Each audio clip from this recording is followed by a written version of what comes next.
Bonjour et bienvenue, voici notre tour d'horizon économique, géopolitique et boursier. Nous sommes le mercredi 4 décembre et pour comprendre comment tourne la planète finance, c'est sur la bourse au quotidien et nulle part ailleurs.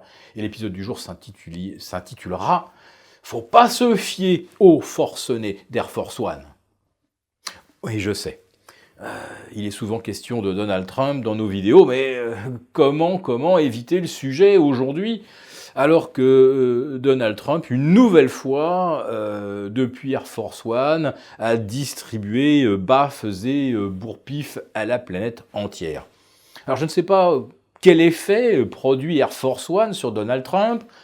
Est-ce que c'est le fait de monter à bord d'un avion bourré de militaires et d'espions et d'être en fait l'avion le plus puissant du monde qui donne d'un seul coup des ailes ou des inspirations? N'empêche que Donald Trump ne peut s'empêcher chaque fois qu'il monte à bord de faire un coup d'éclat. Alors on se rappelle qu'au retour du sommet de la Malbaie au Canada, il avait déchiré l'accord qu'il venait de signer 2 heures auparavant. Depuis Air Force One, il menace la Chine et puis maintenant il s'en prend à l'Europe, à Emmanuel Macron. Alors les deux se sont rencontrés alors que Donald Trump venait juste d'atterrir à Londres.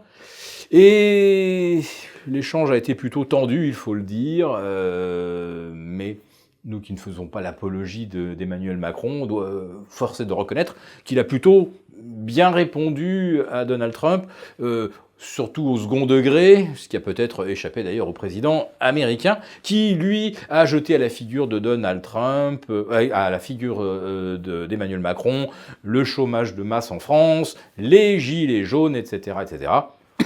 J'ouvre une parenthèse pour dire que donc demain, Paris sera en grande partie paralysé.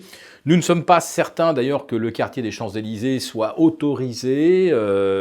Alors la circulation, on peut s'attendre à une neutralisation. Nous espérons néanmoins pouvoir accéder à nos locaux. Alors, il n'y aura pas de vidéo quotidienne demain, mais nous allons essayer d'assurer quand même un direct. Alors l'horaire sera un peu décalé, il ne sera pas à 11h30, il sera à midi. Et nous vous avertirons par mail si jamais il y avait un contretemps et qu'on ne puisse pas assurer ce direct à midi. Notez donc cette heure entre midi et midi 30. Alors j'en reviens donc à Donald Trump. Alors il a menacé de mettre 100% de taxes sur des produits français, fromage, foie gras, champagne. Alors bien sûr, on se doute bien qu'il n'en fera rien, dans la mesure où les produits les plus taxés au monde sont des produits chinois et c'est à 35%.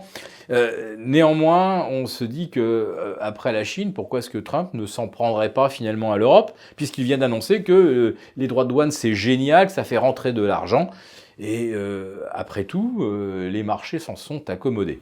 Bon, depuis 48 heures, les marchés ont entamé une correction. On a l'impression de revivre en fait le scénario de début octobre. Hein. Souvenez-vous, le CAC 40 fin septembre était au firmament, et puis à 2 séances de brusques corrections, toujours liées d'ailleurs à la guerre à la guerre commerciale sino-américaine. On perd 5%, on rebondit. Là, le CAC 40 passe de 5950 à 5007. 5007, c'est quand même un niveau de soutien qu'on avait bien identifié. Et le CAC 40, comme par hasard, rebondit déjà vers 5008. Alors, est-ce que ces 3,5% de baisse, c'était la dernière fenêtre d'achat avant le rallye de fin d'année que tout le monde nous promet?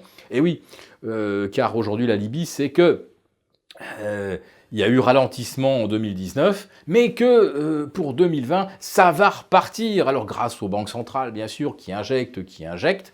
Or, on sait depuis 1993 ou 94 avec le Japon qu'on peut injecter autant qu'on veut, ça ne relance ni la croissance ni l'inflation.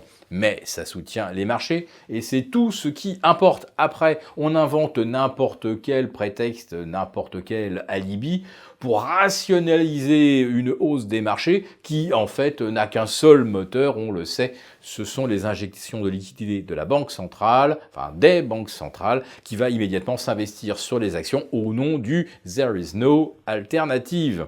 Alors, nous n'avons effectivement pas atteint le point où, où une correction serait aussi un no alternative à part celle d'alléger les positions face à des horizons conjoncturels moins favorables que ce que l'on anticipait.